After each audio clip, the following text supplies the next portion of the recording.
Hey, Pyrotechnics here, joined by Nif, coach of Elements. Thank you for taking the time to join me today. I wanted to ask you a little bit about Elements as an organization before I get into coaching, because you've been one of the longest standing players turned coaches, and you've experienced a lot of changes with this org. Elements last year was a lot more chaotic. This year it seems very stable. Despite your losses, you guys seem upbeat. What can you tell me about the differences and how things have changed in the last year? I think the main difference is that last year we came in to the New Year season after we won the 2014 summer split, so we had really high expectations.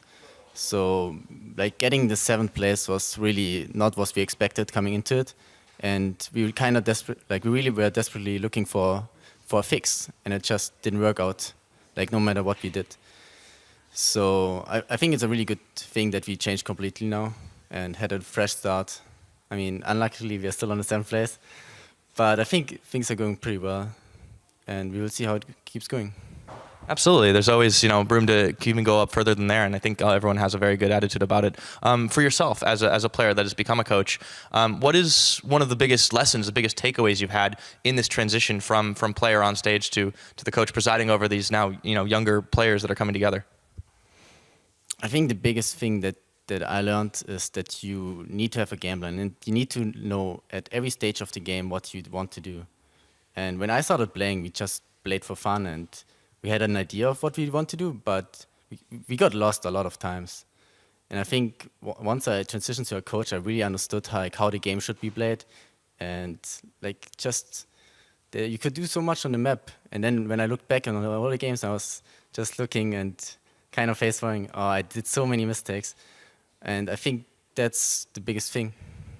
Bird's eye view gives you a lot more perspective. Very true. And for other coaches, generally speaking, just all across the board, what do you think is the most important value, important quality that a coach in the European LCS has to have?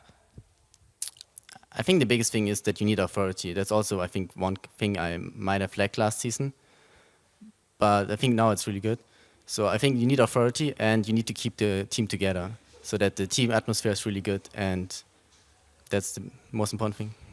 Atmosphere very good, and just keeping it together, however that is, if you're doing it very in a friendly way or if you're baking the lasagna, doing anything else, right? So thank you for taking the time to join me, Nif, and good luck ahead of your game today. So that's it for us.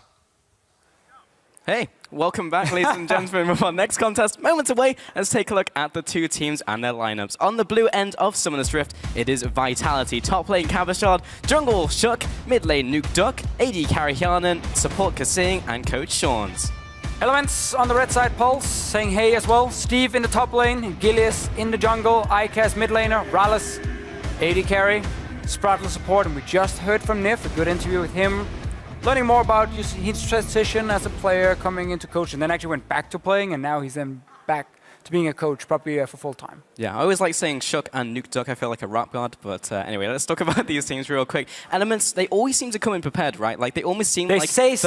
They say so, but to me, they're almost like the rock out of last split, right? They're always so good in scrims, and then they go on stage, and it doesn't really happen. Right, I mean, every week, Gilius is tweeting, oh, we were great in scrims this week. It was awesome. I'm so ready for the LCS. And then when they get on stage, it's a very different team, clearly, because they don't have the same success when they are here. A lot of it probably comes from how they have some super, super aggressive members, in terms of playstyle, like Gilius is a guy who's never afraid to make a big play. But when you get on stage, it's just so different compared to scrimming. And every coach talks about it, every player talks about it. You start hesitating more and being like, should I do it? And then just by thinking that, you lose that 1 second you were supposed to do that sick, jump to a ward and flash and kick someone back. It's already gone if you just delayed 1 second. And that's what happens super often for Elements. The macro game suffers, and then the individual aggressive plays suffer. I talked to Gilius yesterday while we were getting makeup, and he was just like, I'm just going to tell my team to just go crazy, man. We just got to run forward. We have to play aggressive now because we're not winning playing full late game and playing super passive. We need to try and make some plays. And I want to see that from Elements, because they have to do it if they want to take down Vitality. I mean, this is the best team in Europe right now. I mean, at some point, you've got to start tempering that, but I mean, before you start tempering, you need to make it happen in the first place, right? Yeah, sure. So yeah, that's what I want to see from Elements in this game. Maybe we can see a big change up in their picks and bans as well that we saw from Fnatic. Like, they completely shifted, which completely threw Rocket off. So maybe Elements will change up their picks and ban style. We're going to see as we get these bans coming out. Alistair and Elise coming in from Vitality, Gangplank and Kalista in from Elements. And if any team is going to leave Nidalee open, I think it is a team like Elements, because Gilius is a very strong Lee Sin player, and Lee Sin is one of the picks who can do okay into Nidalee, especially at level 6. You actually will have some kill pressure. So I wouldn't be surprised to see Elements leave it open, bait it as a first pick, and then take the Lee Sin as not the counter, but the pick into it from Gilius, and say like, we're okay sacrificing that first pick. Also, I don't think Shook yesterday utilized Nidalee 100%, but he actually did what was needed from his team. Like, he didn't necessarily win the game alone, but he by no means played poorly. Found a ban of Lulu coming out from Elements, and last ban of Lux coming in. But that's a good Graves as well. Like, they have done that before, but this is the Nidalee we talked about, and Gilius is gonna play either say, I'm gonna take the matchup, skill matchup, you can get Lee Sin, get level 6, and then try and beat you. Or he's just gonna go Gragas and be like, let's team fight, boys. Well, Kavashar did wink at the camera, so maybe Graves is on the way. We'll see. I think it's coming because we know Steve plays it as well, and it would be fun to watch Kavashar lose to the pick he introduced himself to the European LCS with the Graves top. Well, we'll see if that comes to light. First pick was Nidalee, taking that away from Gilius in the early game. You already mentioned Lee Sin as a potential pick from Gilius. Can pick that later on here, get the priority of Lucian, and also the Thresh for Spraddle. Yeah, Thresh is a very good early pick against Vitality. Not only is it the main pick for Kasing, it also stops the Zillion Bard combo, because the way that it works with the Lantern from Thresh, if you get ulted by the Bard and then a double bomb from Zillion comes on, normally you would then get stunned right after the Bard ulti is gone, and then you die. Lantern actually works the way you can click the Lantern. I don't know why, but you can. And then you actually get pulled out and you don't get stunned and you don't die. So he stops that combo, and that's why Vitality's not going to run it. They learned that during the H2K game, and they were surprised. We were surprised. Everyone was surprised. It was crazy. We were wondering if it was like a frame perfect thing that you had to do, but it was getting consistently done against them. So yeah, we're not going to see that combo come out today. Tam Kench will be picked up, however. Most likely going to the top lane, but we've seen it flexed into support in recent days. Corki also picked up. And let's get Lissandra Lee Sin. I would like it from Elements because I want to see them make plays. Help Iken that mid lane if he's playing the Lissandra. He's been struggling. We saw it from Fnatic in the last game. Once you get level 6, like, you can set up some very, very good plays, and it's still a flex pick. So you're not showing your both your soul laners by taking early Lissandra here. I like the pick. Yes, you're gonna get poked down by the Corki in lane, but you get level 6 and then you play aggressive. Gilius not taking the matchup though, and I don't know, man. Now I feel like Elements jump into the let's go late game again. I mean, it's very much like a team pick coming out from the Gragas, but like Gilius is one of those junglers. I'm like, if you can go Lee Sin here, go for it, man. Like, especially because Gragas loses so hard to Nidalee in the early game, and you have Corki most likely mid lane for Nuke Dog, so you have a pushing lane for Vitality that enables the Nidalee to play very aggressive towards the enemy jungle and actually punish Gragas, especially pre-level 6, and try and deny him a lot of farm and spot him all the time. Making it a very passive early game suddenly for Elements because you're kind of surrendering some of the pressure in mid lane. Victor needs to get his first Hex Core upgrade before he can start pushing back against the Corki. So I would like to see Elements kind of maybe go to what they're playing in streams. We don't actually know what they're playing, but I would assume very aggressive comps and doing well early on. Can of course still put their Corki as an AD carry and then get the Quinn for Nuke Dog mid. And it's the same. Pressure early game. Pressure in the lane. Allow Nidalee to roam in. Nautilus, what does he do? He pushes the lane from level 1 because his E does, I don't know how much crazy damage. A lot. A lot. That's a crazy a lot damage, you know? You guys can check the number. He has very high base damage on his E, and then you can very easily clear the wave. So you have 2 solo laners now that's going to early push for Vitality. And then Nidalee says, oh, thank you very much. I'm now going to invade into the enemy jungle because my soul laners can follow. So what are we going to see now? Is it going to be Graves drafted into the Northlist, and then Kavashar actually gets to play up against the Graves in the top lane from Steve? Because it's going to be a top lane pick coming out here. Unless the Graves flex to the top lane, we've seen in Challenger, but Zatoris is the only guy I've seen ever really do that recently. So yeah, I mean, Graves would be fine when it comes to just playing the laning phase and try and push back against the Nautilus. So I think that's going to be the pick as well for Steve, just again to avoid having 2 solo laners losing early on. Bot lane, Lucian Thresh is a good lane, especially against Tam Kench Corki. So very high chance Vitality will opt into a lane swap now. Yeah. Which, funny enough, is actually a good thing for the Gragas, because it means he doesn't get invaded by Nidalee 1v1. So Elements with their lane assignments are kind of saying, if you get standard lanes, we have a good 2v2 bot lane and we have the Graves top. Great. Now we just gotta worry about mid lane and then the Nidalee. If it's a lane swap, fine. Our Gragas now gets to farm to level 6. He's more than fine with that as well. So probably going to see that in the early game. We'll see which team decides to initiate it, but we'll be getting into this game very shortly. So very interesting compositions. Quinn mid has been very fun to watch. I mean, it's very explosive. Yeah. Actually has a lot of kill pressure in lane versus a lot of mid laners right now who are just like kind of farm mids. You've got like Lysandra and Victor, and it's like, we're going to farm waves like 20 minutes and I'm going to join the team. Quinn is definitely very different. You know, as soon as you can get out of the lane, you do, and you start going to the side lanes, and you just ward up your river with pinks, and then push it out with Quinn, and she then pops her ulti and like roams around the map crazily. Crazily, is that a word? Yeah, you can use that in that context. Absolutely. There you go. Fine to fish, yeah. English lessons. There we go. And jump on Twitter and teach us some English, and also vote on this game. Hashtag VIT win and hashtag EL win to get in your vote for this matchup. We'll see how this one will turn out. And ultimately, that was actually Northless swapping back up. You saw them at the 22nd mark where they have to swap it around. And then Cabochard will be taking that one to the Rift. But it's the final match of Week 7 here at the European LCS ahead of Katowice. So we'll see how this all shakes out as we get onto the Rift with Vitality and Elements. And it's a crazy world we're living in. When Cabochard the last 2 weeks have been playing more utility and carries. Lulu top lane, Nautilus top lane twice now. It's a mad world. It is crazy, but it has been one of the things about Vitality. Going from the strong individual players everyone wants to carry to building comps like a team, playing like a team, good macro strategy coming in for them. So it's definitely been some very good weeks for Vitality. The team started a little bit up and down. Yep. 5 new members being put together. I guess 4 because Yanin and Kising Sure. obviously had played together. And yeah, it took a bit of time, but they've been really, really performing the last few weeks. Definitely on the upswing. Very interesting to kind of track the teams who are doing very well at the start of the split and kind of hit the ground running. So the setup for Vitality here, it looks a bit weird, but they're actually hoping for Elements to invade in on top side with like Rallis and Sprattle to stop a potential blue buff start from Vitality. So they're waiting around the corner and having Cabochard beta being like, oh, I'm just a top laner who's scouting on top side. You know, nothing is going on here. They would invade in, Cabochard would move over to the blue buff then. They would follow him in to stop him and push him away from the jungle into the lane swap.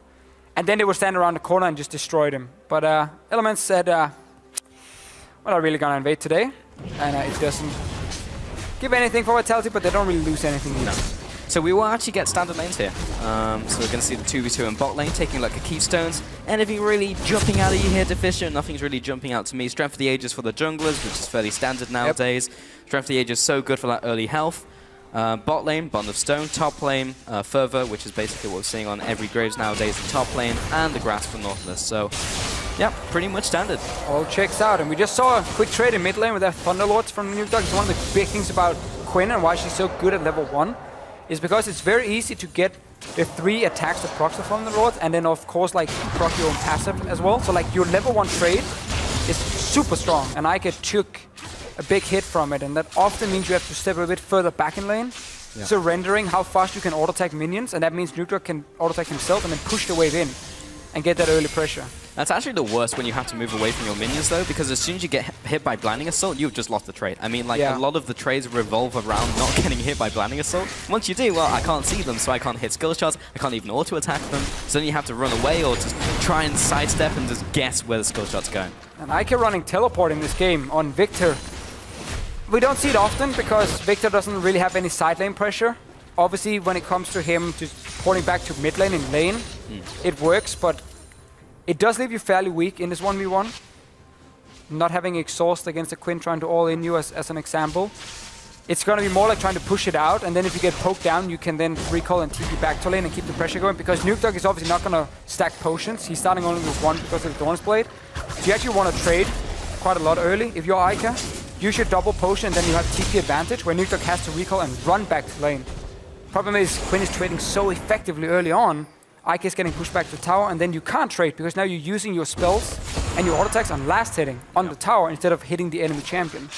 Well, it's kind of like a declaration of intent, right, from Icarus. It's like, look, I'm probably not going to win this mid lane matchup. I'll go for teleport so I can pull back to lane. I can farm up against it. Yes, I'm going to lose some minions early game before I get my Hex Tech upgrade coming into E, but if I actually die in lane, that actually would suck a lot. He's ticking down from the Ignite, but he should be good to go. He popped a potion, and now he'll go back to base. That was the flash burn for the Ignite, so massive win for Nukeduck. Just flashing in between the auto attack timers of Nukeduck, and Nukeduck didn't want to follow on straight flashes for the kill, and that's where we get the TP back. But again, the issue is you haven't actually forced a potion from Nukeduck.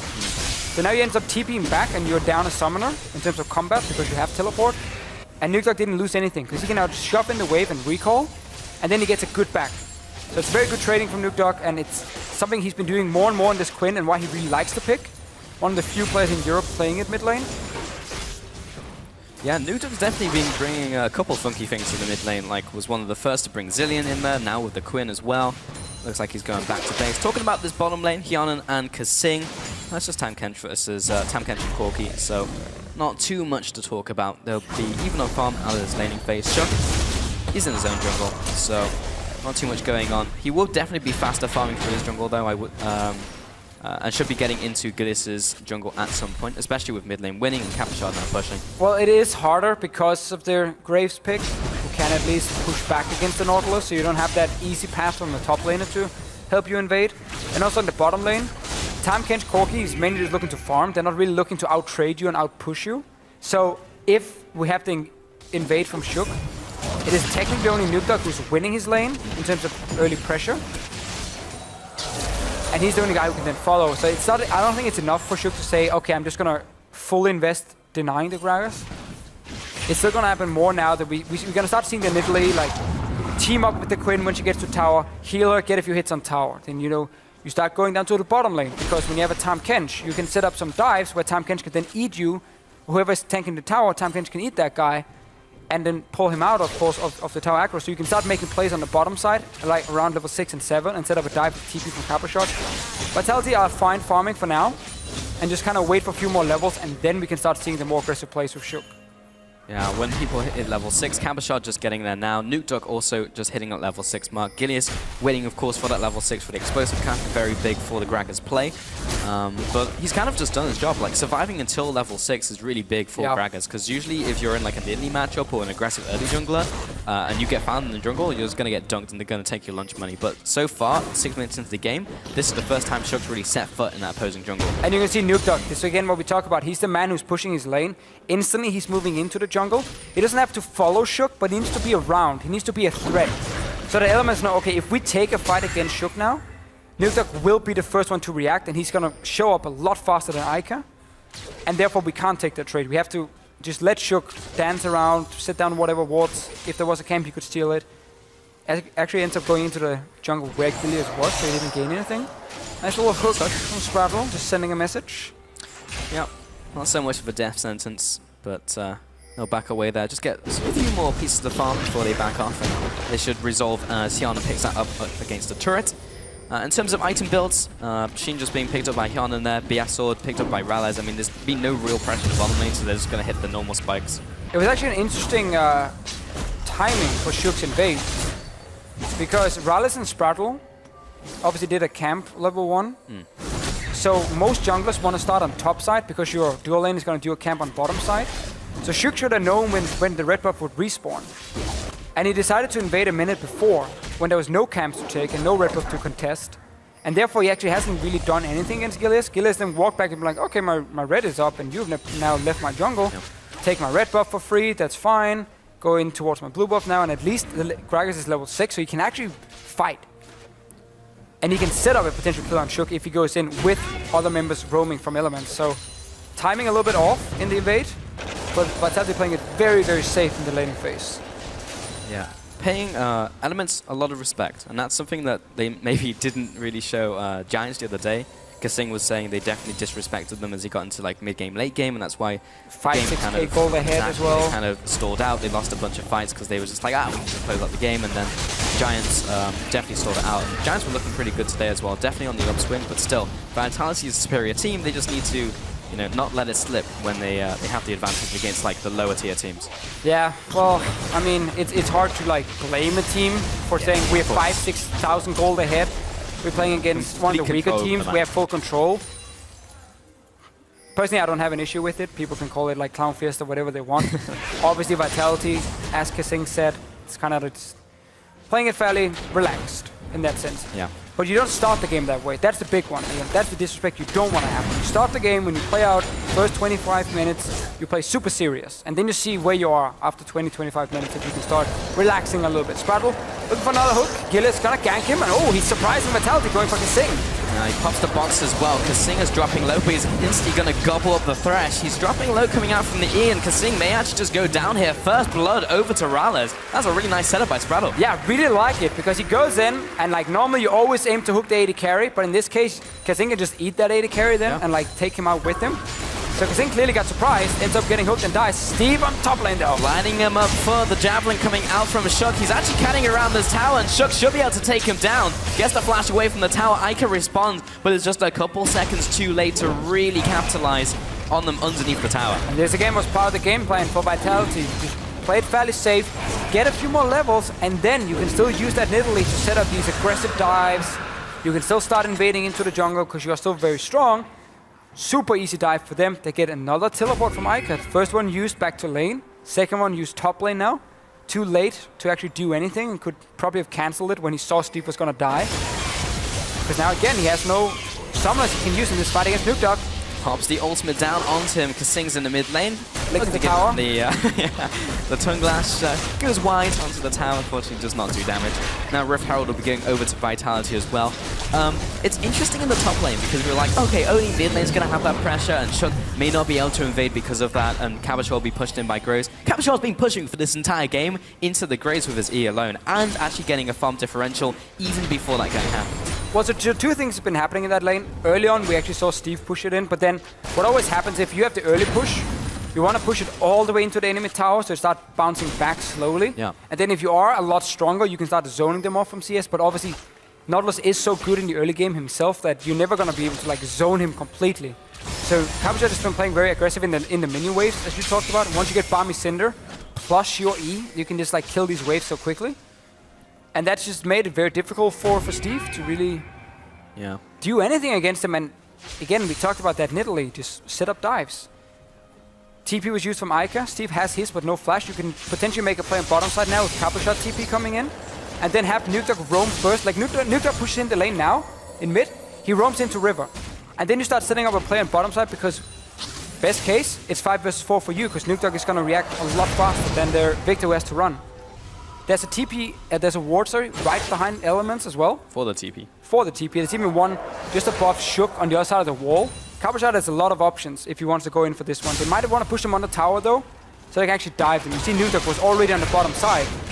Just having that threat, and Ica can't do anything against him. The perfect combo, jumping in with the vulnerable, then hitting with the Q as well, meaning that Ica can't return damage, and that also makes them vulnerable once again. Then you hit them, and then you back away. There's zero counterplay. Shook should just go mid now. You don't have to go for that dive bot lane. It's still a good option, but just take mid tower here. Poke down with it. Spraddle going in though. Flash hook onto Kasing once again. Gillius is here for the gang, but there's TPs coming in for reaction. Kasing actually just goes down, doesn't even pop the Greyhound. Cabochard now comes into the mix, instantly exhausted out as the Riptide comes through. And Steve was already there, so a nice pickup by Elements. That's another nice 1 for 0 as the push comes in. Vitality can't take this down. So instead of Elements just waiting for that play to happen, that Vitality could pull off, they say, we're gonna go aggressive then. Nuke Dog was still sitting in mid, so that roam hadn't been set up, where Vitality normally would have him moving, and then the play happened, so he could join in very quickly. I think Vitality could honestly just abandon that bottom lane and say mid tower is open, because Ica's back in base, just go push it with Shook, and then get a lot of free damage. Elements, as we mentioned, they say, we're gonna go aggressive. TP in, it's a 4v4. Nuke Dog is sitting in mid lane still. So that's how you can prevent that 5 vs 4. And I like the play from Elements, but also Vitality should just have left that bot lane and said, it was a fine play before. It didn't happen because we couldn't push it in fast enough. Go mid instead.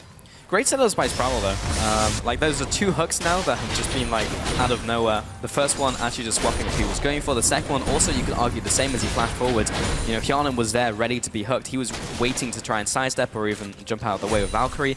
And again, it's on Kasing who at this stage is actually just not that tanky. So well played by Elements at this stage in the game. Top lane is still being pushed in. Just to touch on this matchup again, like, I actually feel once you have Sunfire Cape, oh no, Steve.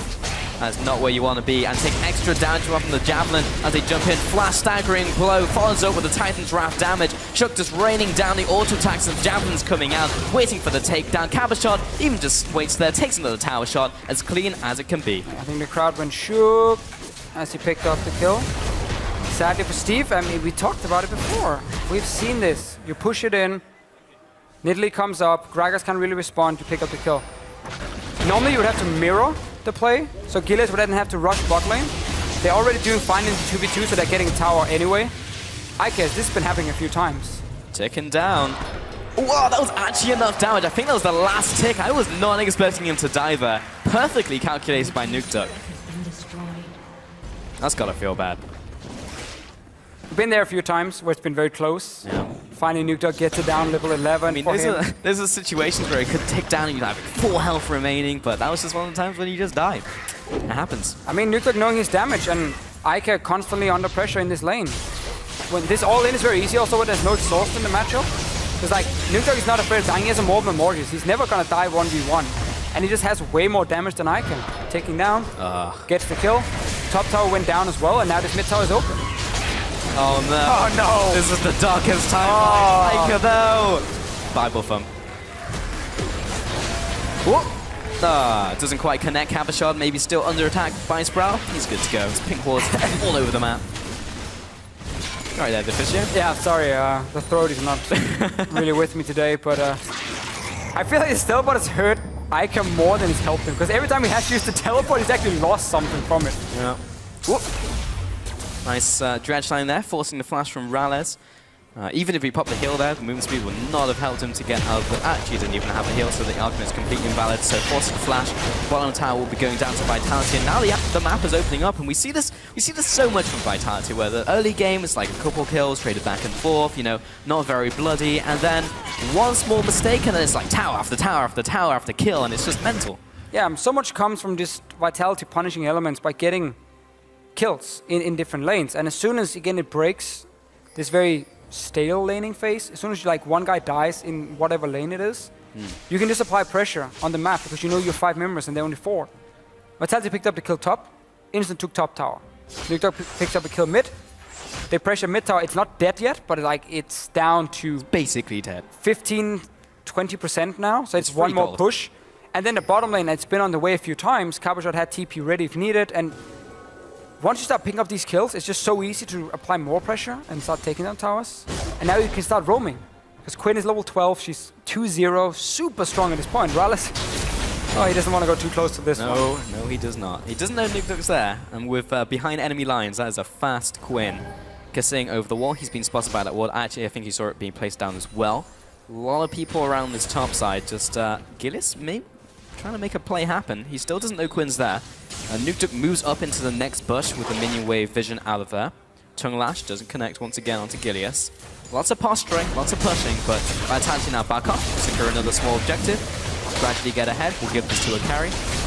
And with these side lane towers down, you get these very long lanes. I mean, look at what Vitality has here to fight in long lanes. Gilles wants to try and steal it, gets the lantern out. But Tam Kench ulti, package from Corki, Nukeduck's own ulti on Quinn, obviously Nidalee who can constantly jump, and then the ulti from Cabochard to connect from pretty far away and then making sure it hits. If you're standing in a long lane, there's a very high chance you get caught out. Because so many members from Vitality can really close some distance. I want to see that package into Tam Kench ulti, into Quinn coming up, and just like destroying someone, even outside of our screen. We just don't even get to see it, we just know they're engaging on them. Because they can really punish you if you're pushing side lanes. Cabochard though needs to be a bit careful.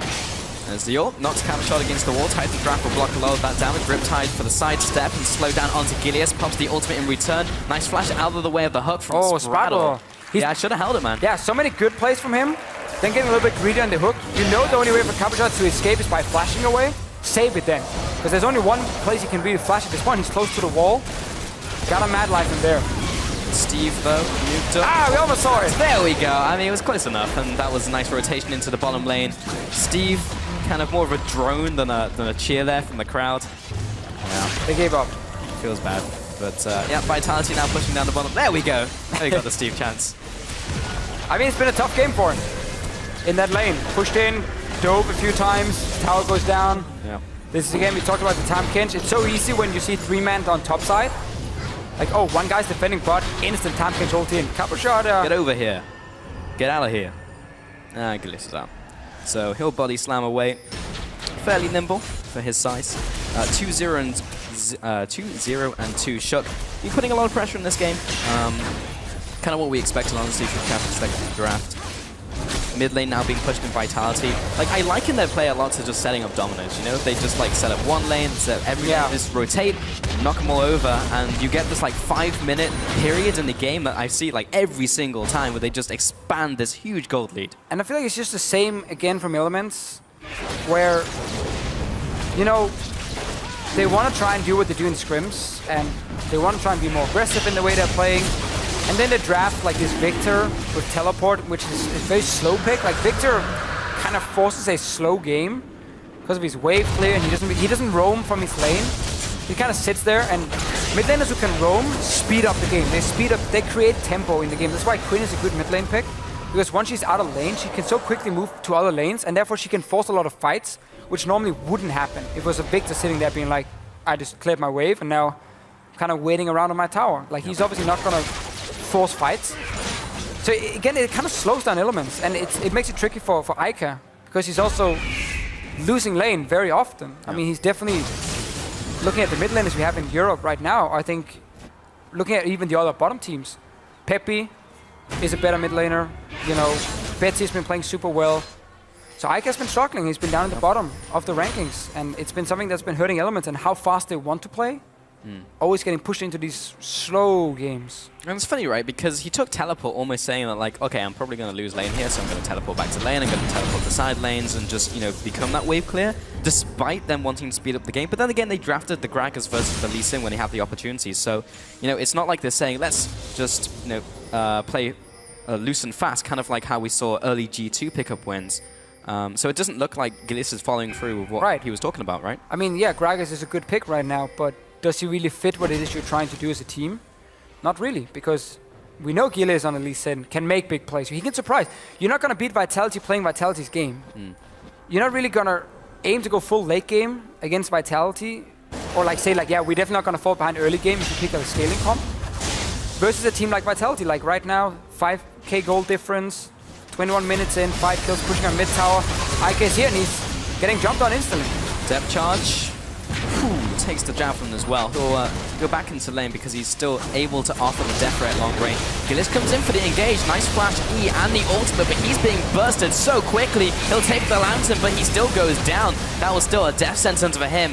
1-0. Nice pick by Vitality. They should be able to convert this into a tower. Culling use, but Kasing's going to block it, so they have these 2 minions remaining. So they're able to keep up the damage on the tower. Not going to happen just yet. And I think they may even back away. Big wave in the top lane for someone to collect. Fun to see how they force the wave clear away.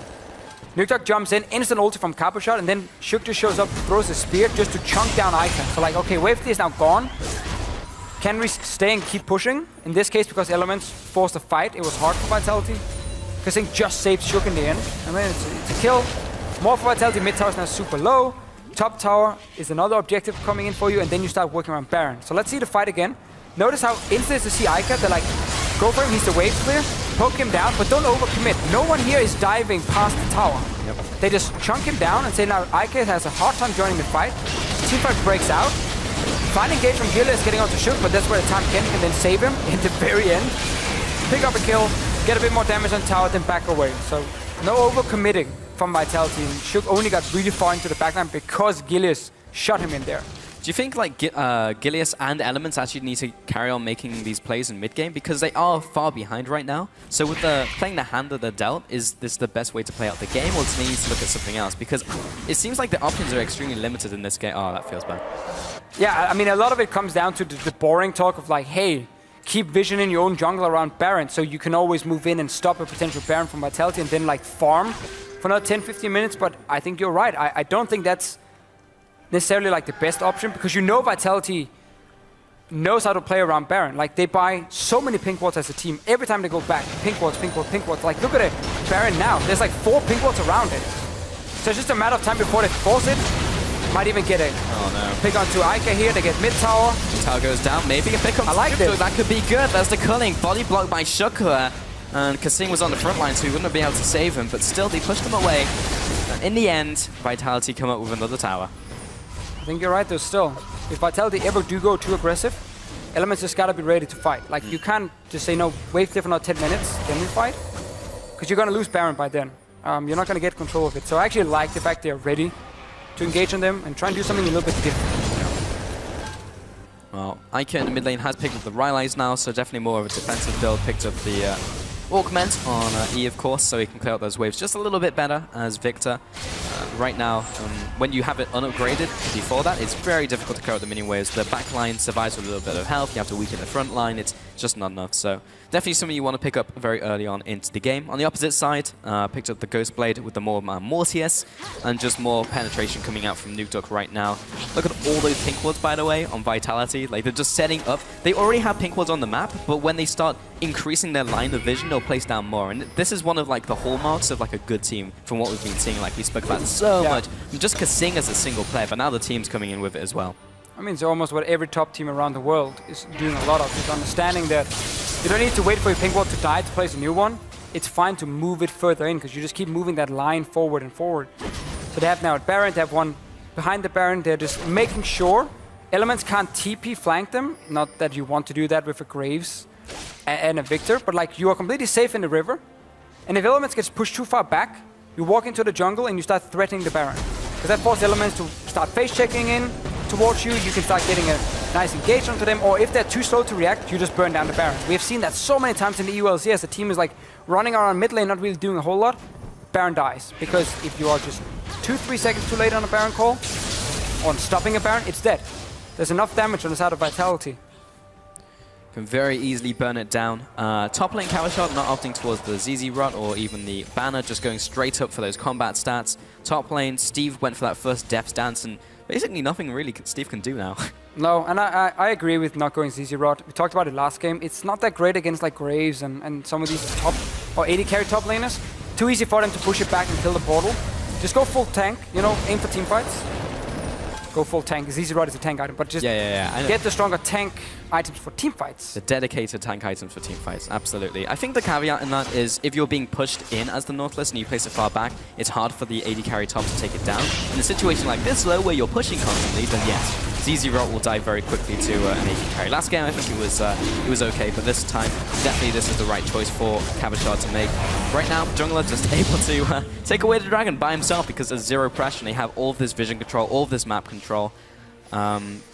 Harken back to just a very small point in top lane. I feel like now with the nerfs to Grave Q with 90 less damage at maximum rank, or even a little bit more than that, once you get Sunfire Cape on the opposing top laner, I'm never going to get talked about it, but yeah, you actually outpush it. Like, he actually just doesn't do as much damage as you anymore. Your Q doesn't insta-clear a wave. You actually have to hit it a couple times, so that actually really hurts him from the early game, because one, it's not enough, and then when you hit max ranked, it's still not enough against a Nautilus, who will actually just out-wave you with the high base damages in from Riptides and Sunfire. I think it's one of the big reasons Death's Dance gets built as a first item instead of like Ghostblade now. Yeah. Again, as we talked about, just more base AD coming in for your wave clear, compared to some of the stats Ghostblade will give you that doesn't really impact the wave clear. Still, we have Elements just kind of trying their best to farm what they can, wait for a few cooldowns. They have flash rated for Gillis now, so look for Flash Body Slam as an engage. Vitality has allowed them to do it as well, because they just want to complete the third item. Yarnan, super strong on Corki at this point. Cabashot becomes very hard to kill, also when he has a time kinch. Worst case, obviously you don't want to use that on Nautilus, and he's sitting ready, because now we start getting that Baron bait. We're getting far enough into the game where Baron is in. Fine option, wait for overextension from Elements, and then TP in behind them, and that's it.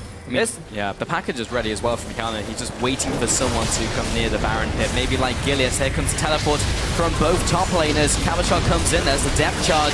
And Steve is right there tanking up the damage. But instantly Kassin gets all those stacks, spits him out into the team. He'll go over the wall. That death stance did not help him right there. Now Vitality are being chunked back as Ica comes in. There comes the death ray. But Hyunan's already out of the fray. Sproul turns around trying to connect that Q. And Nuktuk is falling over that sustained damage. Good disengage by Gilius. But now Elements just kind of want to get out of it. Ica will definitely take this Dark Patches back to the safety of his team, or relative safety, now that Vitality go to the top lane. But with all that pressure generated and the kill onto Steve, this will result in yet another tower. Yeah, because Elements hasn't been able to push past their own river, or the river itself, at any point almost the last 10 minutes. Vitality had a wave coming topside, just grab it right after the fight. Only one kill for them, would have loved more, but they continue the domination. Big goal lead, almost 10,000 here to get top tower for it. This is what we mentioned, you know, set up that Baron. Elements will walk in to try and stop you, then you TP in with the home guards and you force that team fight. You don't even want the Baron specifically, you just want to fight. Steve does go down, but it's also tough for Vitality to move further in against the Victor. The damage he can deal in these small areas here in the jungle. And therefore it only ends in one kill, but then you have the wave on top that can just grab and get more. Really right now it's just looking really bad for Elements, because they wanted these type of fights earlier on into the game where they have these team fighting compositions, but then Vitality who have more of this skirmish and, you know, obviously the Quinn better in like those 3-3 for example, in like bot lane or in the jungle. Now when you're in a situation where your team fighting composition where Vitality with the skirmish composition is beating you 5v5 in places where you should be coming out on top, these small corridors, you know, with like Ica Ultimate, it's just, what can you do as Elements? Like, you are so far behind. You're almost 10,000 gold down in this game.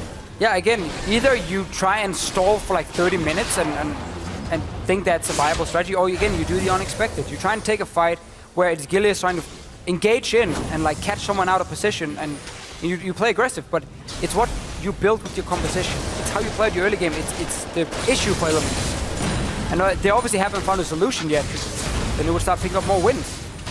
So let's reset to the draft and say they picked up Lee Sin in the jungle, they picked up Lissandra instead of Victor, and they actually tried to be proactive in the early game. Do you think that was the better way to play out this game, despite the Vitality composition? Does it go back even further to bans? Like, what should have happened for Elements? I think the Lissandra Lee Sin was a fine option. Doesn't have to be Lissandra specifically, but I would have liked the Lee Sin pick. Just because, again, we have seen Elements time and time again play late game versus better teams, and they fall too far behind to execute the comp. Because as you said, if the team fighting late game comp is losing because they're 10,000 gold behind, the comp doesn't work. Yep. So, again, it's about like changing up some things. If you've been losing and losing and losing, you change. You don't just keep doing the same thing over and over and over. Hey, we saw it from Fnatic. Like, even middle of the table teams, like, everyone needs to adapt when things aren't working anymore, and before teams start figuring out, like even G2, they've been playing a lot slower now. And this is where we have the moment where you start the Baron and the other team is now not ready because you've constantly been around that Baron. It's just a matter of time before they mess up. Sprattle was recalling here, rest of Elements were kind of running around mid in the entrance to the jungle, and then you burn down that Baron. So it's been a long way coming, yes, but it was something we kind of saw coming, because it's so hard to keep that defensive vision lineup, to always spot the Baron over and over, and at some point it just breaks. It's so hard when you're so far down. And now with the Baron buff, Vitality are looking to really push into the base. I mean, the only way that was really going to go well was with Gilius somehow managing to get a steal. Sprout wasn't even ranged to save him once he goes in, but Cabashot over the wall, they have the vision control, just clicks R on him, and he just couldn't get over the wall. So he was instantly pushed away. Like, this is just getting strangled out by Vitality, playing it perfectly, pushing in from all lanes, taking the jungle control. It's really just difficult as a team to play against this, especially from behind. You feel like you're being suffocated out of the game. Just taking a look at top lane, I wanted to mention it earlier. Like, Last Whisper was being picked up as a third item from Steve, now going towards Lord Dominic's regard. Do you feel like that is the right option to go? Because most of the armor and the tankiness is coming from Cabashot in the 1v1, but now we're starting to group up into these 5v5 fights, and a lot of the damn threats, right, are just all these squishy people in the back lines. It's still that new build we see, where again you don't get that early armor penetration, and you need some to deal with some of the tanks in the side lanes, because you are trying to have side lane pressure because of your teleport as as Graves. So you need to get a Last Whisper earlier to get some armor penetration in, because you go for a raw DPS or damage item not DPS, but like a raw AD item as your first one, and then Steric's Gauge or more as the second one. So it is just a natural course of the build, and a lot of top lanes in Europe have been building it this week, on Grade specifically. We haven't really seen it shine, I want to say. I haven't felt like Graves have been super dominating today. I mean, it's definitely good for when you're ahead because, I mean, even when Steve completes this item build, he's not going to be able to dual camper shot still because of the massive gold deficit, because of how far he is behind in this game. If he was ahead and had it, then yes, I mean, we'd see, explosive stuff, but when it's behind, you don't really see many things shine. No, and now Vitality with the Baron buff. Slowly pushing up. You want to make sure that top lane is pushing in as well, so you can go catch the wave and buff it up with minions. At this point, really, for Vitality, you still got to keep in mind, hey, you don't want to wait 20 minutes because you don't want to give Elements the comeback mechanics. Sure. But that's definitely not, obviously, the case for Vitality. They just don't want to overcommit either against a Gragas ulti into like a Victor AoE combo on the tower. That can still hurt you. I mean, we're 34 minutes in, so yes, you might be really far ahead, but never really want to overextend. They're definitely not doing what they did yesterday. I think Sean's had a bit of a word with him because we were talking to him on the desk as well. He's like, he wasn't too happy with their random people dying against Giants in the end, even though they were so far ahead. Definitely different players. Player mentality from Vitality. Going well, last game of the day. Last game of the day, last game of the week. Before we go next week on to Katowice, top lane is being pushed in, mid lane there's the 4-1. Nuke Duck is going to win against literally anyone. He's picked up the Duskblade as well on top of his item build, so he's on 3 items versus Steve's also 3 items, but right now he's just kind of a band-aid in the bottom lane. Steve! Yeah, it's not a positive chant today, ladies and gentlemen. Oh, Spraddle. More of a Lament. Mid lane. Just poking them down. Just about down from Binding Assault just by itself. This tower's slowly going down. One auto tag, ticks down from the Dragon. Remember Dragon 2, yeah. Getting that slow burn, which is super good when you just get 1 or 2 hits on tower and you just let it burn out. Obviously, it helps a lot. Vitality is losing the Baron though, and they said, we do not apparently want to just finish this tower. I think they should just stay finish tower. Okay, they are, because Capuchon is just going to have his home guard. TP. And TP. Bam. That was like 1 auto attack. I was about to say, it would have been really weird if they just backed away and be like, nah. That's the fastest Northwest I've ever seen. Man. Crazy. Now they'll just back away. I mean, they don't need to finish this game super fast. Like, when you put a kind of later game composition behind, the time where they really start spiking gets pushed further and further and further back in the game time. Still, you just don't want to get you don't want to give them the option, but if you take another 5 minutes to close, it's not really going to matter. It means we're going to be standing here talking about them doing it for another 5 minutes, but it's slow, it's methodical, it's strangling out your opponents and just making sure you pick up the win. Definitely seems like an adaptation from when they played Giants, where they started disrespecting and big difference. You know what? We're just gonna siege this mid lane, we're gonna take this town, we're gonna back away, we're gonna take every camp you own, the wolves, everything is being swept right now out of that jungle, and we're gonna just play it out slow. 2 minutes on Baron. Let's just clear out our jungle. That's the hype moment. That's the hype. Oh, 2 minutes. A whole 2 minutes. The tick down Doomsday device is ready to go, but I mean, I don't even know if Elements can contest it. Like, they have vision in the top side. They're still trying to. They have to contest it, but last time when we saw them, as you mentioned, the vision line broke, and it's so difficult to keep up against Vitality in this situation. I feel like the same thing's going to happen once again for Elements. Yeah, Vitality's not going to allow them to walk in and ward up the Baron. They're just going to push up mid, and then obviously also have the option of going Dragon if needed. Because you can potentially go for 5 dragons. I don't think they will, because again, that would take too long. But just stop Elements from ever getting to Baron, pressure mid, Baron respawns, then that's your second option. Just go back and take the Baron and force a fight again like you did before. I just want to see Northwest hit someone. There we go. Consecutive normal punches. Get him. Alright, cool. Inhibitor goes down over to Vitality. And they'll just keep poking away at the front line. And Gillis, he's just taking so much damage, but there goes the Inhibitor. Now there's pressure in the mid lane. ZZ raw height into the top side. It's like, if you're not going to build a counter shot, I'm going to build it. We need some minions in this game. The ZZ run. Alright, not going to do a whole lot. Onto Ica. I feel like this is going to go too well for Elements. Sproul's now being chased down, got the Dusk Blade on top of him, but Shook is actually the first casualty of the fight. Nukedog getting a little bit of damage onto Steve. He's going to get licked though. There's the ultimate backing away. He's going to be flashing out of this fight, and Ica gets blown up by Nukedog on the sidelines of the fight. Now Gliss comes in once again. This might be the rallying call for Element, or the rallying call to go back to base. And Sproul taking more damage from Hyun, and these long-range carries taking so much damage onto the enemy team, dealing so much of it rather. Steve also getting blinded. He can't run forward. He doesn't know what's going on. He's got a bird in his face. Now it's a 1-for-1 trade. Another inhibitor comes out. Vitality, the Baron is live. They can go back to base. They can pressure it. They can do whatever they want. The Rift is their oyster, Deficio. I think the only play for Elements now is like hard push out mid and go in and like try and control River near Baron and take a fight there. Your base is now obviously destroyed. Super Minions are gonna come in. Shook does go down. This thing ends up hitting a couple shot. A little bigger champion size. He didn't click on the icon down on the right corner. Steve doesn't go down. Ica gets popped. Didn't flash away in time because of the extra burst coming. But like now for Elements, you push out mid because the Super Minions are already there.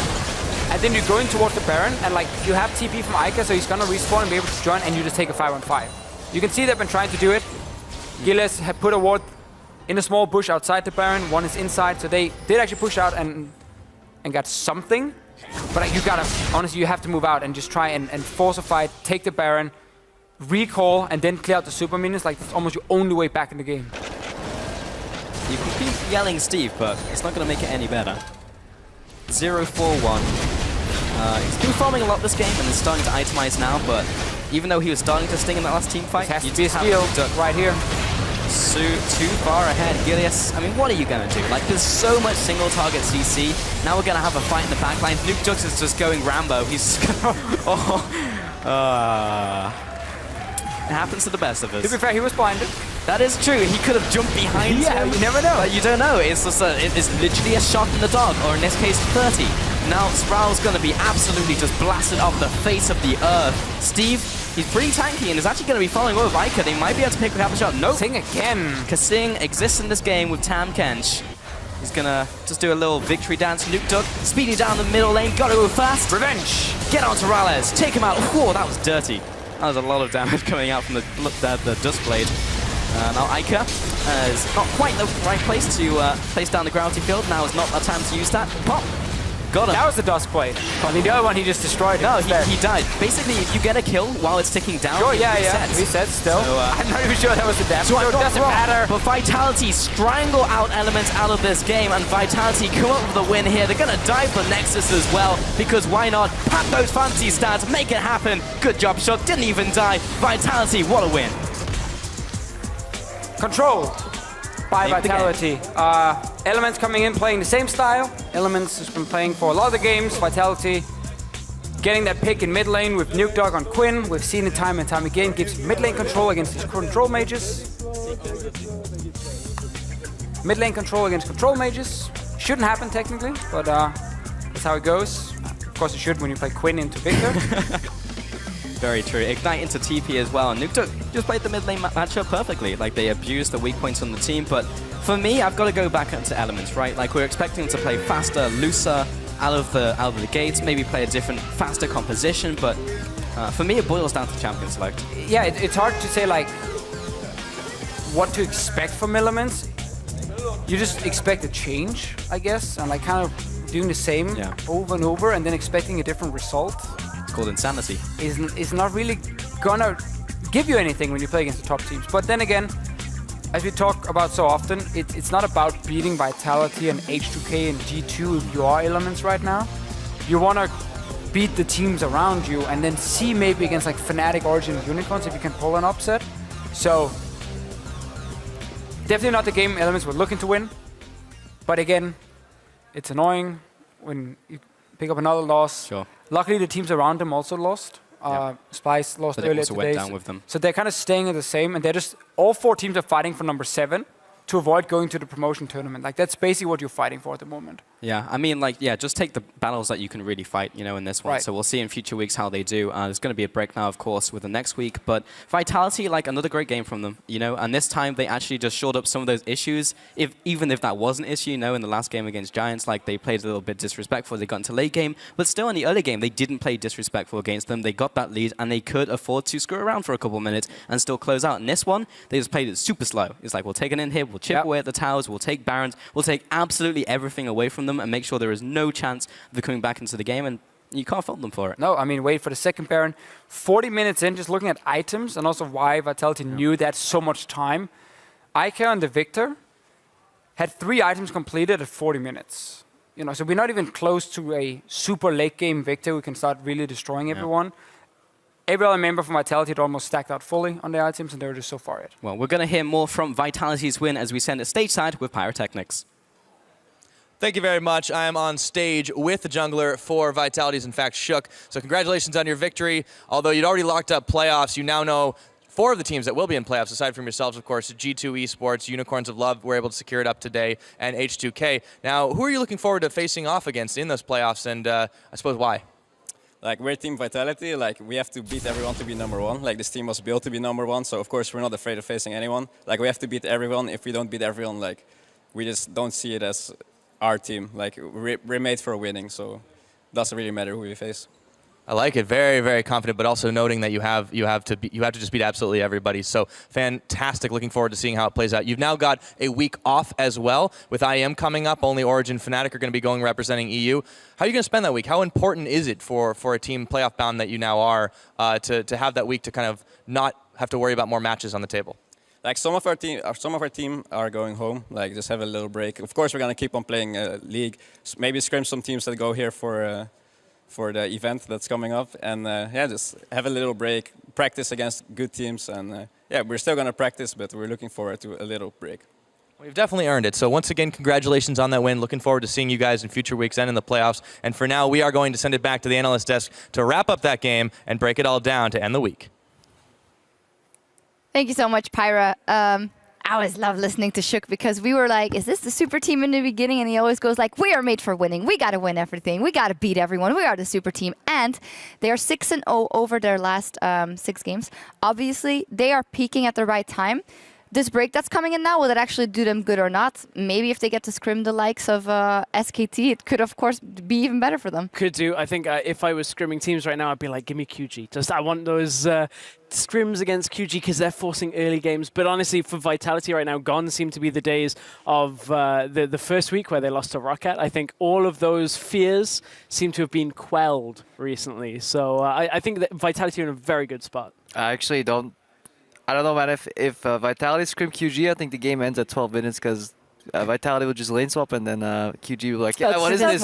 Teams actually know how to play this game in the early game? Wow, okay. We can't endlessly team fight? Oh, we're going to have a lot of fun with the LPL teams at IEM. That's going to be fun to watch. We'll talk about that in a minute. Let's take a look at the standings actually to see where we are because playoff spots are being locked in. So let's take a look. Of course, we said already that G2, Vitality, and H2K have locked their spot in playoffs. With this Elements loss, also the Unicorns of Love have booked their spot. That means that there are only 2 spots left. And unfortunately, Giants are eliminated from playoffs. That's getting tight now. The UOL made it, and obviously Origin and Fnatic are within reaching distance. But it's so likely that it's going to be Origin and Fnatic, obviously. Spoiler. So yeah, He's playing it safe. LCS confirmed scripted, but no, the teams that are right below Fnatic and Origin, they're improving, but at such marginal rates that it's not enough to even bridge that gap. Maybe they can pick up one surprise victory, but it's like a 3-game difference right there. If my 30-second memory is correct, and I mean, you're not going to bridge that. We need one of the bottom 4 teams to enter week 8, go 2-0, and then go into week 9, go 2-0 as well. And we haven't seen any of these teams really show they could do anything against most of the top 6 teams. There's been like one upset here and there, and that's been about it. Even when the team is like, oh my god, they're winning this game, you know, they are so close to winning. And then in the end, Giants today, you know, they were so close. And then when it matters with the very last call you have to make, where everyone is kind of panic and also a little bit hype, you know, everyone is kind of yelling. Those calls goes wrong and they end up losing anyway. And again, that's just a mark of the top teams and the bottom teams. Yeah, let's talk about that most recent lock-in for the playoffs. The Unicorns of Love, again, hopeful today, actually. Sheepy was on the desk. We got to talk to him. He was very, very confident. We had Vishishashi doing well, which Vishu always likes. I mean, we know Chachi's going to do well, even on a Ramos pick. Small moves, he wasn't even that impactful in this game, actually. The rest of Unicorns. I still want to stress that, like that one macro play they did where they did the early TP when they were using the whole Rift Herald setup. I don't know, man. If you do that against a good team, I think you straight up like you lose so much momentum there. But I think the thing is they didn't have to fully commit to it. They could have pushed up the wave. I agree. And then, moved to mid lane and kept Chachi bot lane to farm, because he actually fell pretty far behind from also TPing because he got 0 CS. That could definitely have been a change in that game. They got a tower, though, for it because Splice is like, they didn't want to mirror. They didn't want to mirror it. They did. They Corki is just, like, they were just like, recall with the Corki. It's fine. We'll try and fight this. But honestly, the biggest thing today for the Unicorns was they just didn't get challenged at all by Splice. Like, Splice didn't want to make active plays on the map, didn't want to challenge any objectives, and I don't know where that leaves us with the Unicorns right now, because it's very difficult to have that read on a team when they are almost facing no opposition in a game. Right, and I think also just for Unicorns, we're expecting them to beat those teams down there. Yeah. It's very important for them to keep doing it, because they want to lock in that 4th spot at the moment. You don't want to risk dropping down to being number 6, because if you are number 6 right now, as Origin are, you will face either G2, H2K, or Vitality in that quarterfinal match. So we have seen the clear top 3 teams, and we now see the middle of the pack with Unicorns, Origin, Fnatic. You definitely do not want to face one of those top 3 teams if you want to make it to the semifinal. So Unicorns have got to stay up there in number 4 or 5, avoid obviously going down to 6. Not only that, 6 actually has the hardest road anyway. Even if you were to make it past that first team, there is a reseeding after the first round. So you then face the highest seeded team. So you then face number 1. Whoever you get, that's what bracket you end up in if you're placed 6. I mean, that will likely just be Vitality, the way the season's playing out. Yeah. I mean, unfortunate events with H2K, G2 one-dimensional, still struggling in the macro mid-game. Vitality, they're just clean. Yes, their win against Elements, I think, was needlessly slow.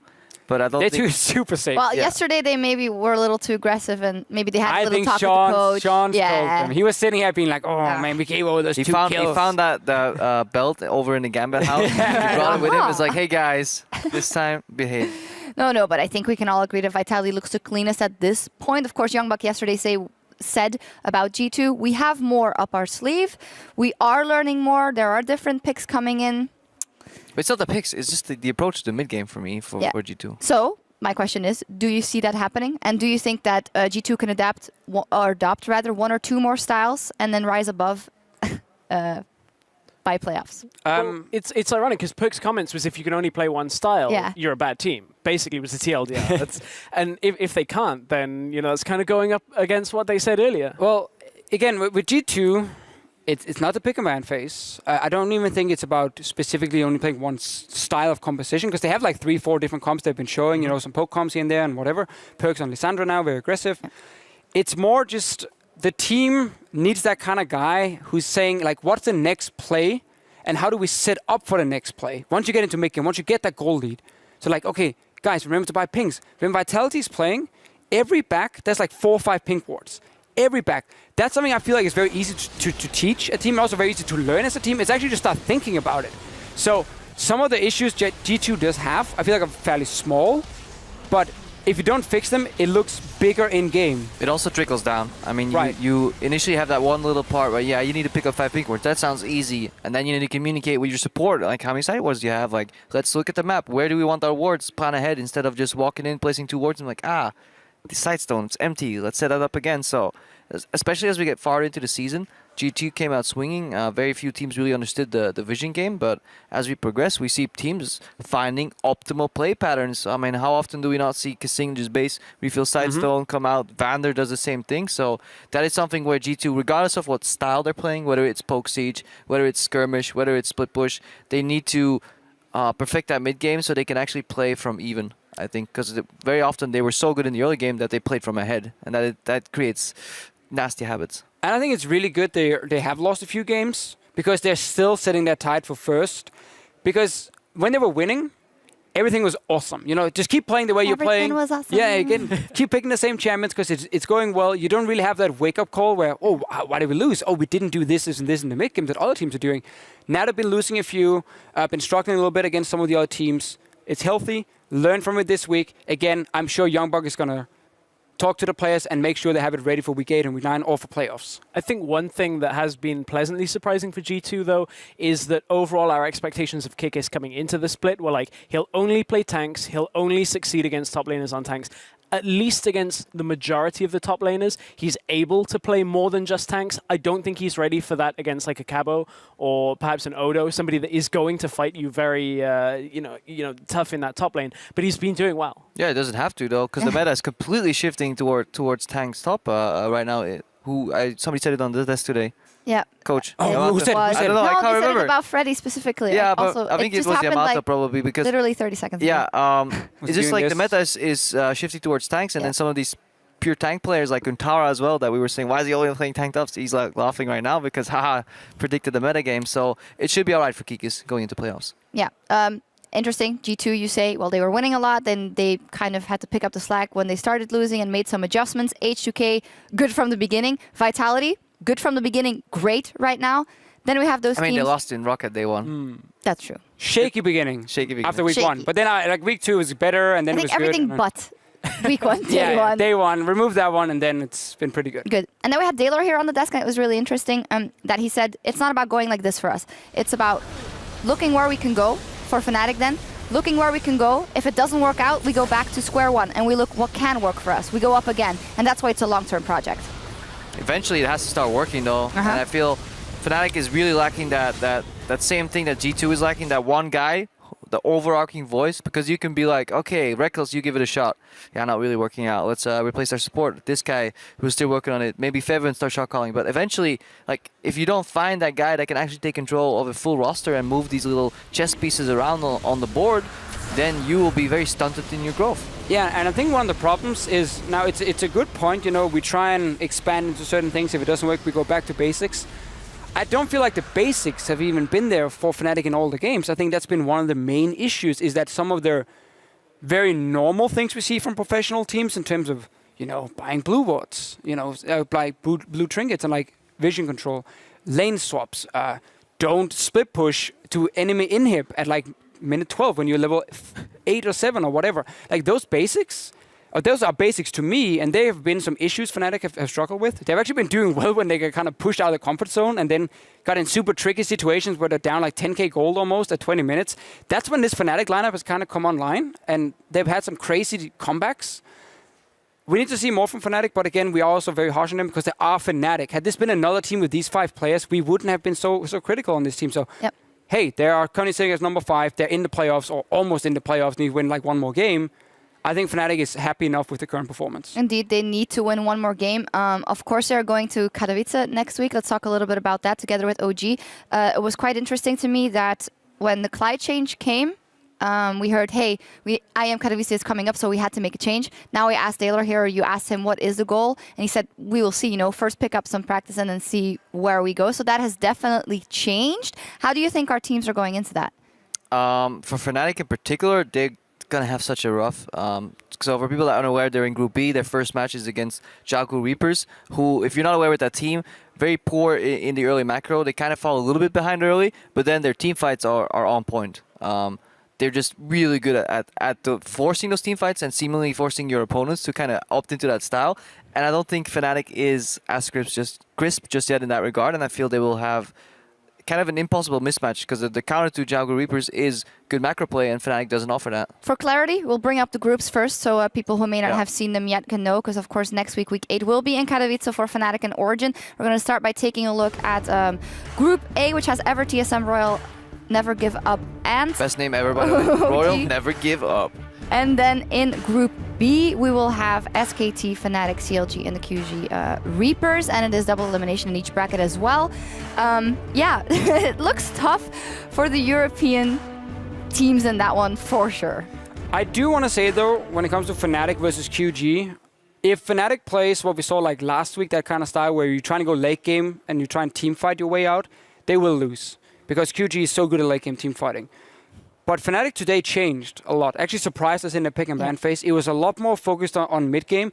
The Lee Sin, Lissandra combo between Febivan and Spirit was absolutely fantastic to watch how they could camp the mid lane and also set up picks further in. Okay, Rocket didn't put up any wards to spot them, but I think if that is a test or an example of how Fnatic might approach IEM and a team like QG, then I think Fnatic can actually hurt them quite a bit, especially in the early to mid game, because that was a fairly clean game by Fnatic, this one. I like that style. It was clean, but there was a massive overextension repetitively from Betsy. I'm not saying they weren't mistakes, but QG makes those mistakes. Like today they lost to Royal Never Give Up 2-0. Yeah, that kind of screws everything. Because randomly just running out mid lane and dying multiple times. Yeah, coming in today, we're like, yeah, Royal Never Give Up, you know, kind of slouching, just not that good. But QG, you know, they're team to watch, and then they lose, and then everything goes out the window. So I just like China does every time. Fnatic's playstyle today, Fnatic's playstyle today is what they need to have for IEM. Not the let's go 60 minutes and just try and like late game team fight against SKT and QG and so on.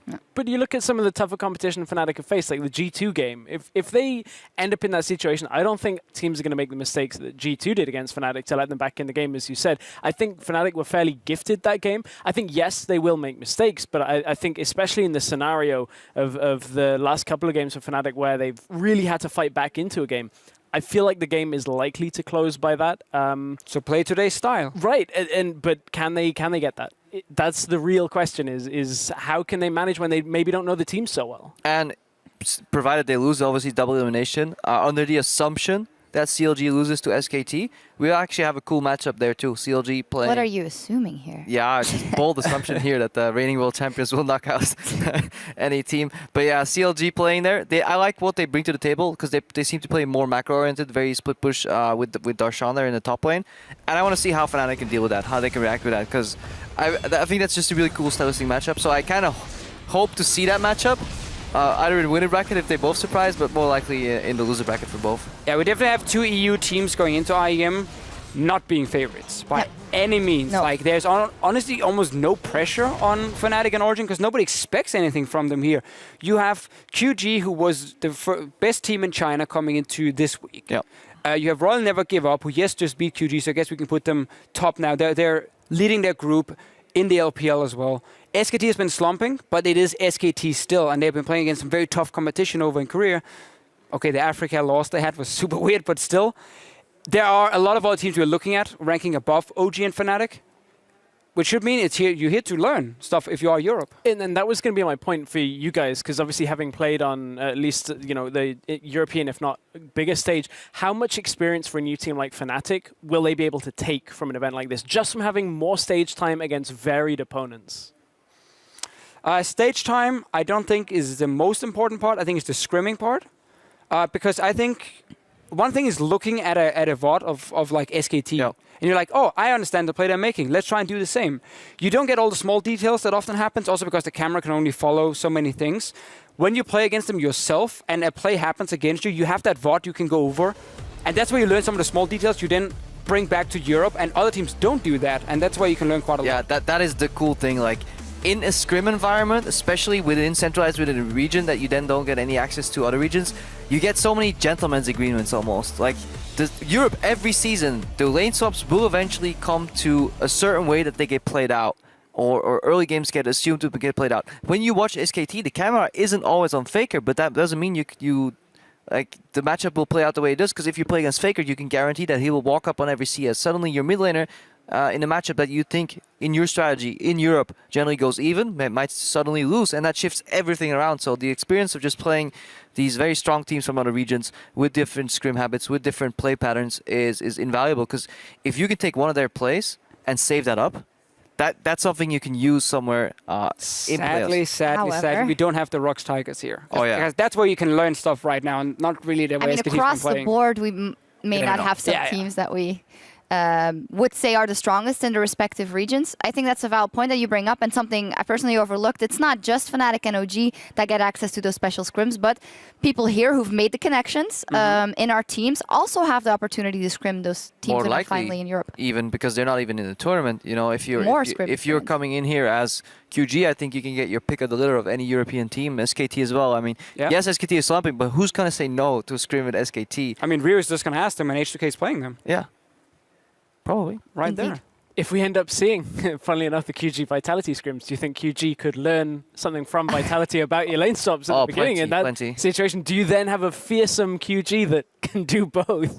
I mean, looking at Worlds historically, it's taken China a while to adapt to Western lane swap, or at one point the Korean lane swap, because they always look really strong in certain aspects, but it just seems like nobody in that region actually adapts to the lane swap meta very well, and they make peculiar choices there, and that kind of shifts our perspective whenever we watch a game. Like, oh, they're doing this wrong, they're doing that wrong.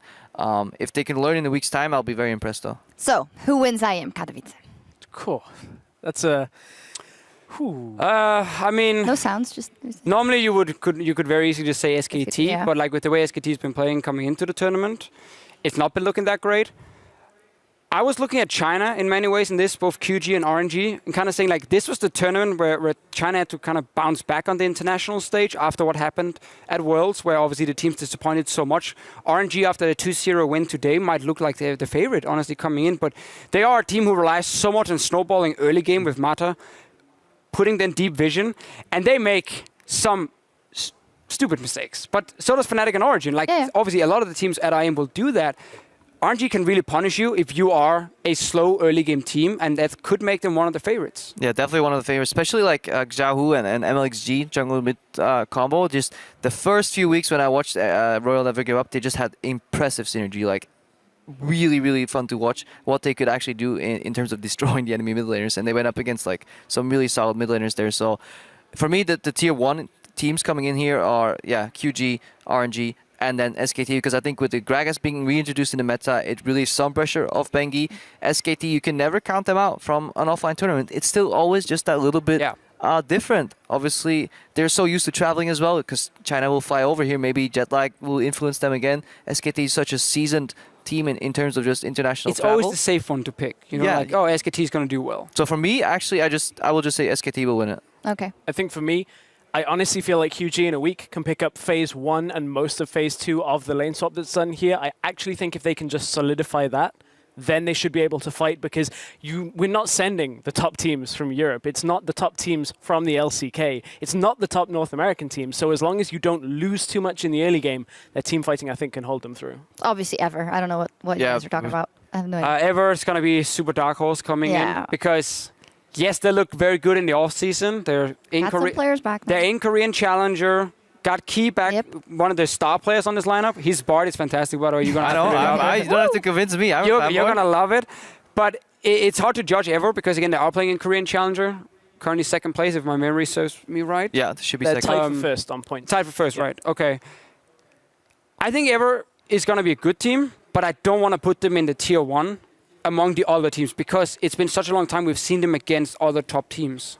My problem for me is they're playing some weird stuff. They've played like Malzahar in 2 games, lost 1, won 1, played like Ryze after the nerf. I don't really have a good measuring stick on where they are from their weird pick and ban phase. One more thing. Out of Group B, SKT, Fnatic, CLG, QG, Reapers, who can Fnatic beat 100%? And out of Ever, TSM, Royal, OG, who can OG beat 100%? No one. Put the money on? Oh...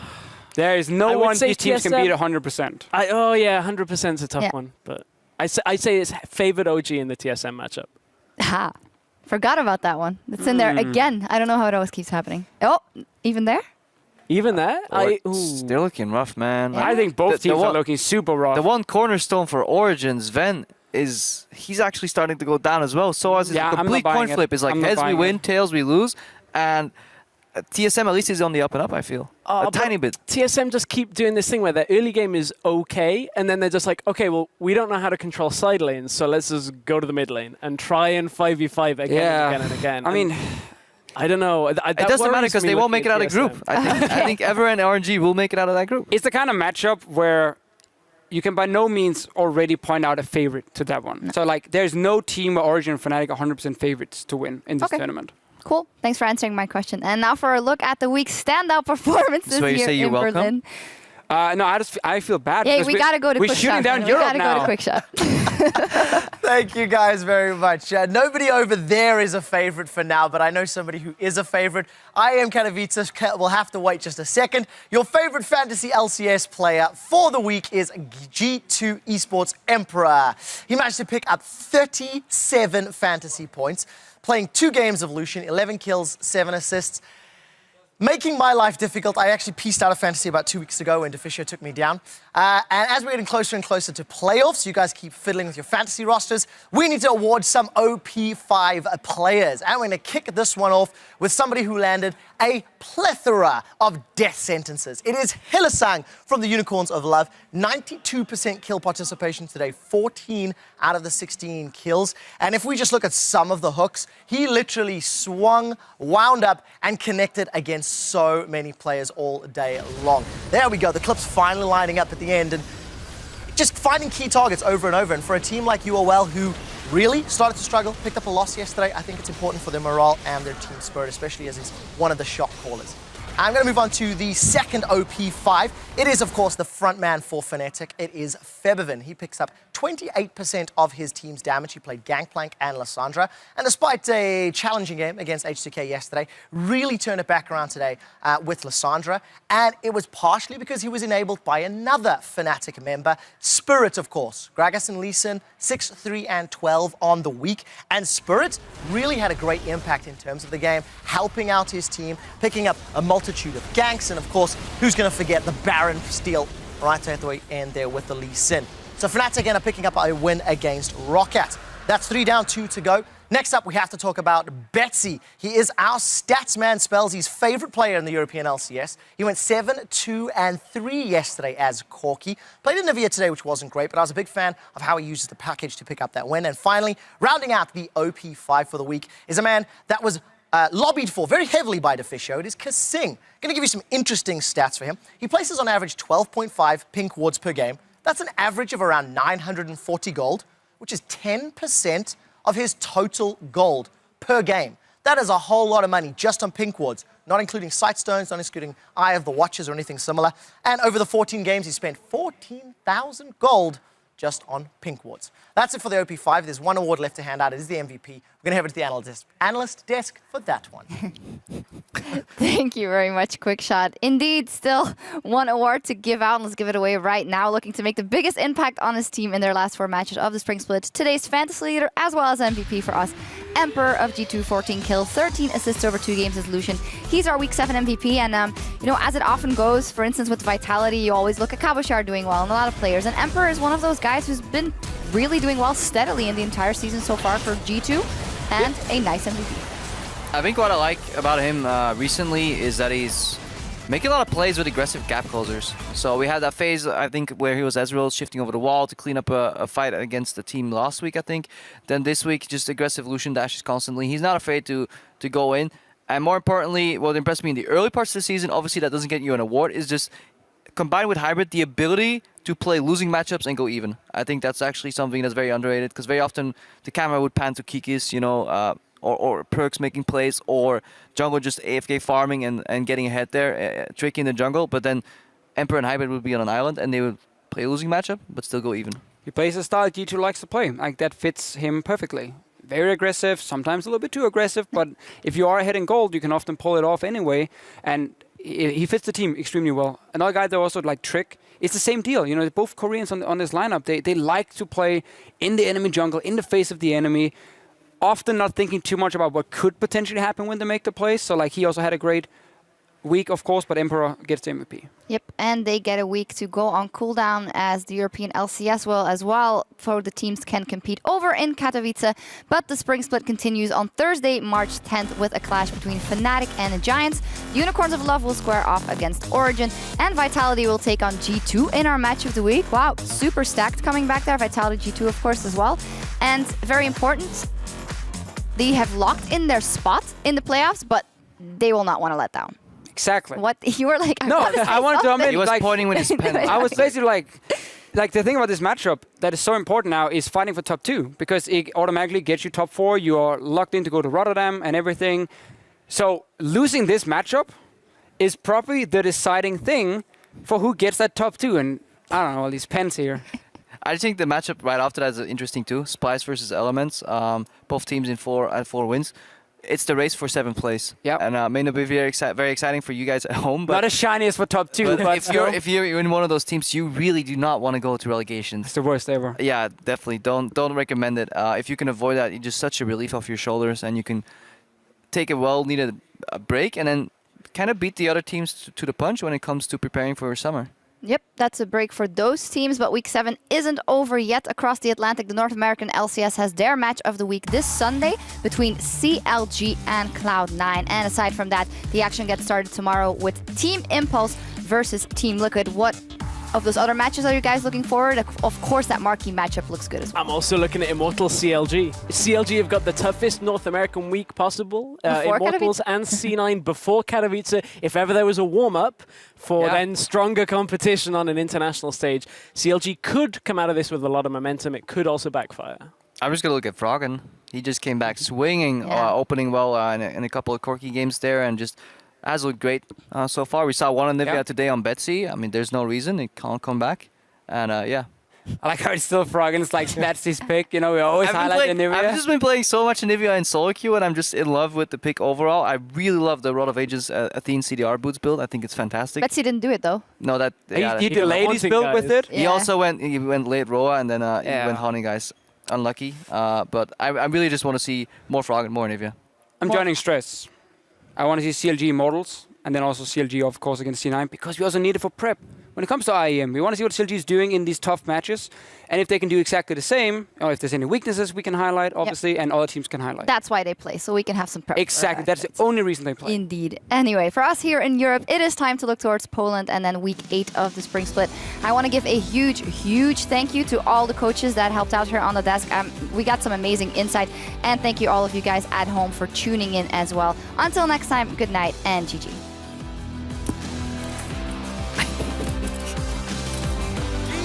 Esports are already in the playoffs, and Origin are fighting for their chance to prove their worth. Origin aren't done yet. No, they're not, but the inhibitor will be.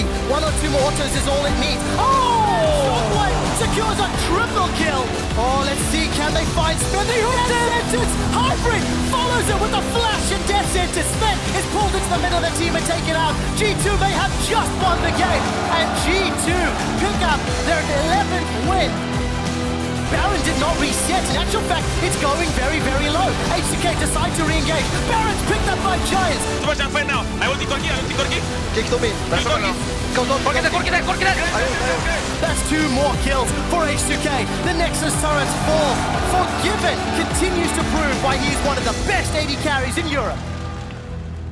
Not the what do you mean one, the other one. Love yourself? Love yourself, yeah. Okay, so. My mama don't like you and she likes everyone. This one? Yeah, keep going, keep going. I'm getting hyped. Wait, that's Justin Bieber?